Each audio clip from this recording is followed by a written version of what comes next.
right, people, comic book junkies, you're probably fast asleep right now. It's 4:30 in the morning. What the heck am I doing up? Well, I'm doing a comic book haul, and I have never had any good luck at antique stores with comic books, that is. And this week, man, I've lucked out twice. And I showed what I got last time, which was a couple Silver Age Marvels.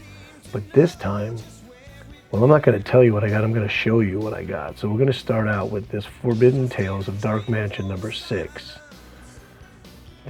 All these books in here were $2.79 averaged. And I picked this up because it's in high grade. And shout out to I Love Disney, Steve Caldwell. He loves these DC analogy horror titles and the Marvel ones. But anyways, this has a story called Psychotic Bloodhound inside it, and it's written and drawn by Jack Kirby. That was just the treat right there. It was the cream of the cherry on top with this book. And the pages in here are like white pages. Find a book like this in high grade is very rare. But that's, I did some research on the book because the Jack Kirby story kind of was odd. It kind of struck me like maybe it wasn't Jack, maybe someone was trying to mimic his art, because just something about it was different. And lo and behold, I wasn't wrong. It's actually an unpublished story from a magazine that he was involved with called Spirit that had a lot to do with black magic stories and stuff like that. So number 2 never came out. I guess nobody cared to read it, so it got canceled with after issue 1. And this story in here was for issue 2, and I guess maybe he drew it a little bit bigger for the magazine and they shrunk it down because it really looks immensely detailed, which is rarely Jack's art. It's sparse when it comes to heavy detail. So that was a treat. So yeah, moving on because I don't want to make this thing go long. Anyways, this next book, H&R Puffin stuff, and yeah, this is Sid Marty Krofft. If you don't know who they are, they did a lot of live action shows in the early 70s to the mid 70s. I used to watch this show all the time as a little kid. So I just wanted to get this because it was just like a I'm tongue-tied now. It was just like attached to my childhood. It brought me back to it. This thing is in high grade too. And it's number 2. And I don't think I've ever seen this before. I mean, I knew it was out there, but I've never seen one of the back issue bins. So just happy to have this. Story's about a magical flute and the witch is trying to steal it. And that's pretty much what the stories and episodes always revolve around. Check it out on YouTube. It's really cool. So what happened was they had like 2 long boxes, but a box and a half, and the long boxes were all Charltons. So I picked up this Fighting Army Medic number 1 just because it was a milestone issue, and I thought the cover was pretty cool. Other than that, it's the only reason I got this one. But the rest of these people, the rest of these are all horror comics with Steve Ditko covers and Steve Ditko interior. I grabbed every one that they had that was all Steve Ditko. So this is Haunted number 7. I think this is like 1972. Beautiful Ditko cover with a spider. They're all high grade too. You rarely find these in high grade. I wouldn't have bought them if they were low grade copies. Check that out. Haunted, number 16, 1974. Another Ditko cover, Ditko interiors. Very high grade. All of these are like 8s and higher. Like I said, if they were mid to low, I would not have bought them for that price. I would have probably grabbed them if they were 50 cents, but not $2.79. This is not a Ditko cover, but it has Ditko interior in it. And it's from February 74. Ghostly Haunts. And this is a British comic, 6p right there. Oh no, I guess it's not. But there are some British ones in here. Ghostly Tales from 75, Ditko cover and interiors.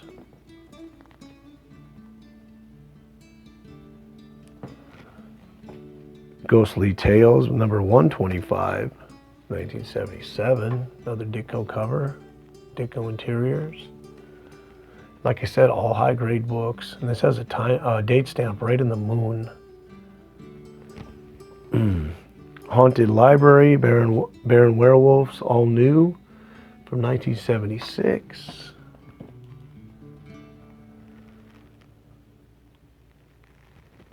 During the late or the mid 80s, Charlton started to, all the comic book publishers started suffering from low sales, but Charlton was never able to come back from it. They tried several different things. They tried reprinting titles under Modern Comics, and they just weren't able to do it. Their presses were getting old. They didn't have the money to replace them. And so they just decided to shut the doors. I forget when, but it was like 1987 or 88, I'm guessing. Just a little bit of history on that. I got into these Charltons because of Steve, Charlton 66 Comics. He's got a really nice collection, and he has stuff that is just so hard to get. And they're just cool. Charltons are cool, and they're like the odd duck of the family, and you can't find them. They're really hard to find in back issues, and if you do find them, they're always like beat up. And they're really low print run compared to Marvel and DC's of the time. I guess that's pretty much why they're hard to get. I just picked that one up in another haul. I don't know if I've ever showed this one in a haul. I bought this, I think I did. I bought this at St. Augustine Flea Market. Ghostly Haunts, number 26, 1972. Another Ditko cover. Ditko Interiors. Really nice looking book.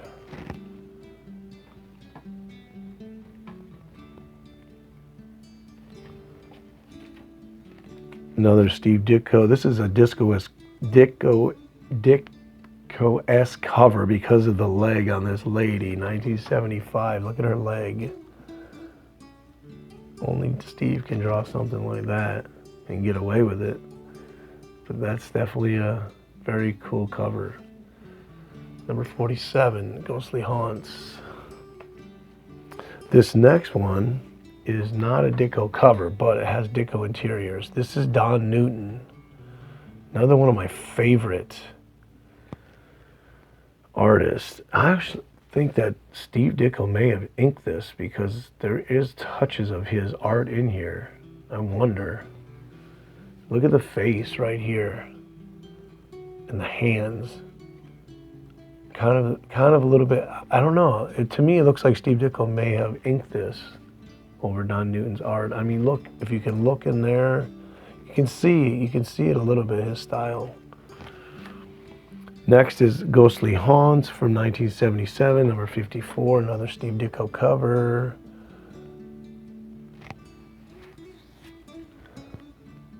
I'm just so happy to have these for so cheap, and found them right up the road.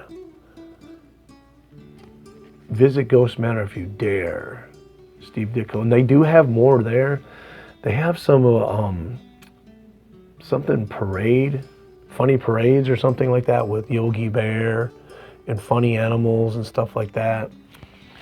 I wanted to grab those, but they wanted $5 a piece, and I was like, I don't want to pay that for those kind of books. Now the last few are Phantoms. This is Phantom number 63. And ended up getting, I don't know how I ended up with 2 issues. Pretty cool cover though. Love the Phantom. This one is missing a piece of the cover there. But this one's not. So that's cool.